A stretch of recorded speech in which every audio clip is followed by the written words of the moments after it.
exactly like, we're talking about what, a meter up. It's not exactly like we're off the ground here. That it's going to be that bad, and yeah, the way the Big Show walked out, I thought to myself, am I supposed to be feeling like the Undertaker kind of walk off here? Because it kind of was begging for that moment, and yeah, people did start clapping, but it was kind of like a golfer's clap. I don't know. I thought it was too close to what we'd just seen with the Undertaker, and then I thought, this isn't great for poor old Big Show if this is it for a while. I don't know what to think of that, Matt. What did you take away from that? Oh, not a lot really. I mean, I didn't get that kind of impact from it myself. I wasn't too impressed. Yeah, me too. Yes, I thought Bear mentioned that because we did get a lot of emails about it, and of course people had spotted it. So, okay, let's take some questions. We had a few emails coming in as well. Don't forget, folks, if you want to email us just before we end the show, I'll try and read them out. Hit us up at the Wrestling Skull Podcast at gmail.com for our finale show. So let's get to some of these emails then through the week for you guys that have emailed us in, and we start with Todd, all the way from Austin, Texas. Thank you, Todd, for your email. And he emails in this week. Will Kurt Angle wrestle in WWE? If so, who would be a good opponent? Matt, I'll let you start with that one. Does Kurt Angle wrestle in WWE, do you think? And who would be a good opponent? Oh, there's so many to choose from. I think it's too obvious to go with someone like an authority figure, isn't it? It's too obvious to go with someone like Triple H, even though that is kind of a big WrestleMania kind of match.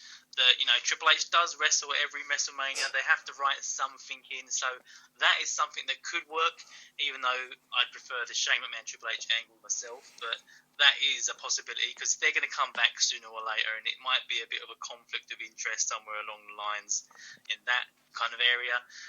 Other than that, what we're looking at, there's not many top heels going right now. We've got Joe. Joe would be a good one. We've seen it in TNA, and it was one of their big matches. I mean, I think that was Kurt Angle's first match in TNA, wasn't it, with Joe? Mm-hmm. And that got a lot of good response. So we could go back to that area. I would be all for that. It would be something that would put Joe on the map a bit and put his career off. But then, we're running out of people after that because, you turned all of the Shield members into face. And, if we had a bad guy and that could do something for them, particularly someone like Seth Rollins, I would have liked to see Seth Rollins versus Kurt Angle. Mm-hmm. But, that's probably not going to happen now they've done that turn.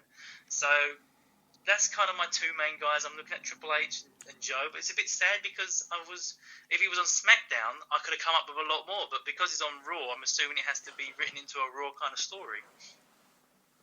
Yeah, I've got to be honest. I do think if he gets cleared enough and WWE is satisfied with it, they'll let him wrestle at least one match. And I just think it's got to be the right guy. But it's difficult to say off the top of your head because you just don't know where they're going to go storyline-wise. And there might be something that just happens naturally on screen that he might just get invested into. But yeah, it's difficult at the moment, especially when you do look at the heels, like who would really be a worthy opponent for him at this point. And if you want it to be special and all the rest of it. So yeah, nothing really springs out to my mind if I'm totally honest with you, Matt. But I think overall, yeah, there's of course the Triple H's that people will always go to, but I'd rather see something a little bit more fresh than that. Maybe someone who's up and coming.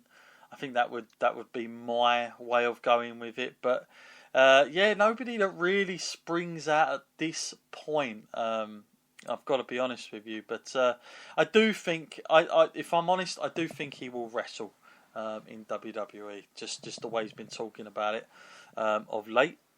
Anyway, next question. It's an interesting one. It's from Jody. And talking to Triple H, Matt. Seems a little bit angry with him here. Why is it, and I know you mentioned this a few weeks ago, Triple H has to have this kind of entrance at WrestleMania? By God, even if Jesus Christ was resurrected tomorrow and was going to be at WrestleMania next year, Triple H would still have a better entrance than him. Please tell me why Triple H has to have this entrance.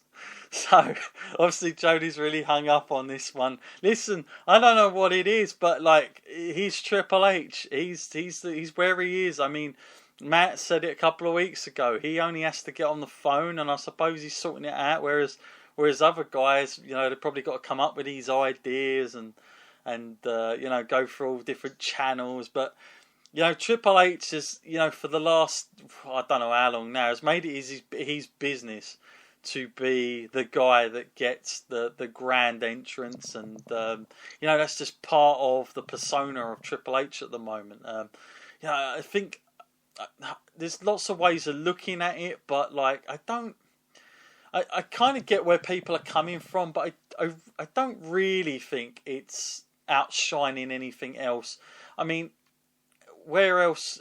I think next year will be a bit different. I said that last time because I think if you think about Shinsuke Nakamura's entrance, how that will be at a WrestleMania, or Finn Balor, I think other people will get those opportunities as well. And let's face it, John Cena's had some pretty awesome entrances as well. Maybe not in the last couple of years, but Matt, have you got anything to add to that? Because you are essentially the Triple H fan here. Is it bother you that he has that moment every year, or is this a standard that we come to expect now? Because I'm just at the point where I'm expecting Triple H, whether it's the Terminator or the King of Kings thing, or the Conan the Barbarian thing, or Motorhead from the past. It is the guy that gets the grand entrances, I guess, from now on.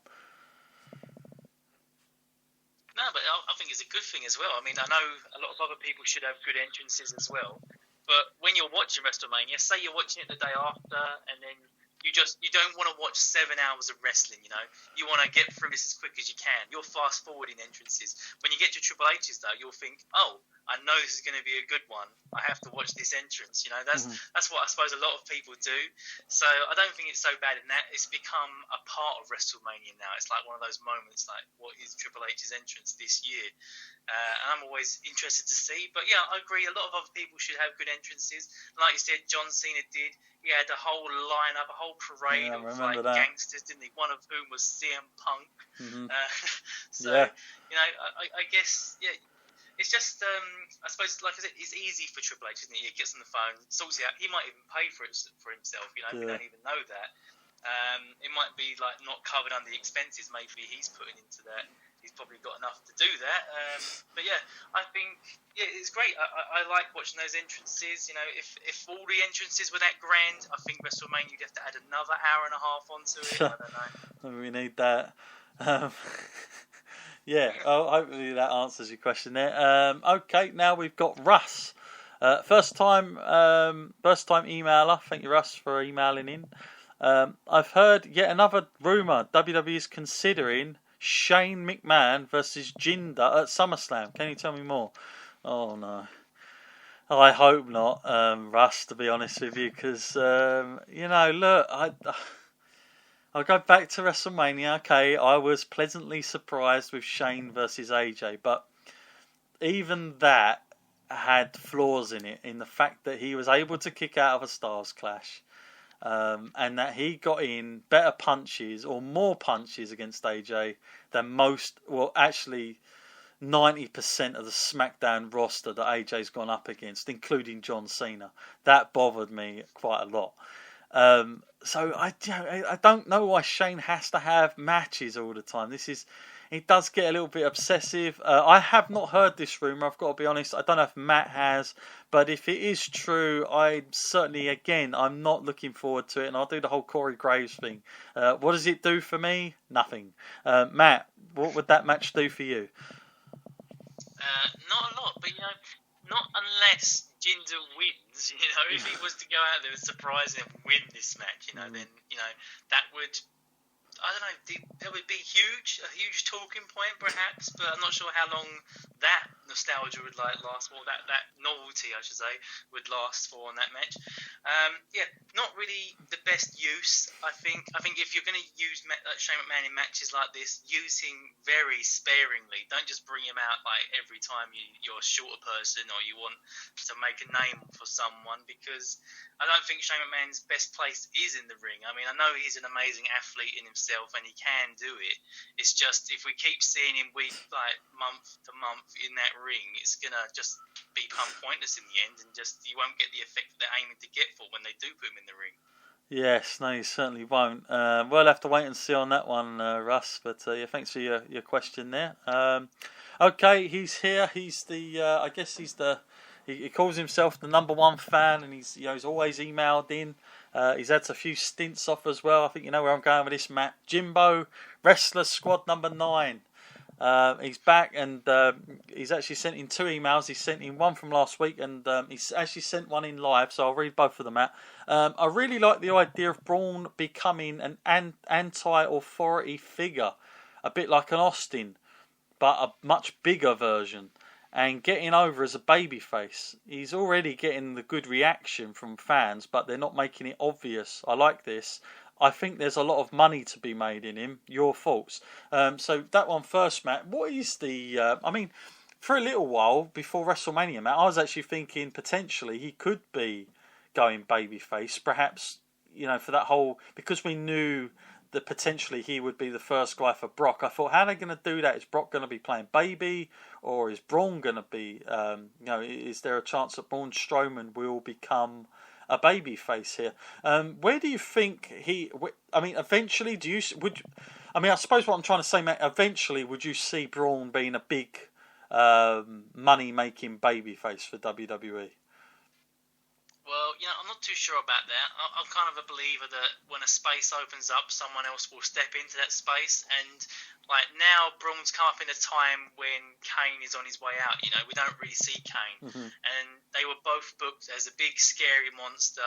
You know, and Kane had some ominous music, but with Braun, we just get this massive scream coming out of there. So we know they're both supposed to be scary. If you're standing in that ring and you hear either of these guys' music hit, you're supposed to essentially it's brown pants time, you know, that you're going to be a bit worried about what's going to happen to you. So I think keep him in that. I'm not too sure like a face kind of move really works for a guy like that. I often find like when I'm looking at a big guy monster, I prefer them to be booked as the bad guy, and that you're supposed to be putting an underdog against them and to see if they can overcome these odds. Someone like Braun, the underdog story really doesn't transition well to himself, you know. No. Even in like now they're booking him to a point where he has to fight multiple guys, and this whole more competition thing, it works well when they actually put him against an A star. Yeah. But when they're putting him against like someone in the B list or the C list, that's really bad. It doesn't work at all. No. It would be a very limited amount of people on the roster that he could work with, and if he was fighting heels, you know, and they usually tend to do the cowardly kind of role, that's WWE's go-to thing. I think, you know, it could harm him in the long run going through those kind of feuds. Yeah, I'm not saying I'd rule it out. I think if it was done right, like if he was a proper anti-authority kind of do whatever you want rebel kind of guy, where he's not a goody two-shoes, I could see that potentially. Like it'd be like a Brock Lesnar kind of thing, where Brock just is himself. I could see that working, and perhaps that's the way they're going with that match as well. But the idea of Braun becoming straight babyface again, I think you're just going to get another Big Show. I think you're going to get he'll be doing heel face for a long time, all the way through his career, like the Big Show's done, and even Kane up to an extent as well. And I don't think you really want that. So at the moment, you've got to keep him. You've got to keep him the big nasty heel for now. And if he gets a good reaction with it, so be it. I think that's there for the future. But you know, right now, I keep him the way he's going personally. And you know, one thing I am interested in is when we go live, Matt, is I'm interested to hear what kind of reaction he does get when he comes out. Because all I ever get is emails saying that when someone's gone to Raw and they email me after, they say one of the biggest things was when Braun comes through the curtain, and people are like, take a lot of notice of this guy. Like he's got a lot of presence about him.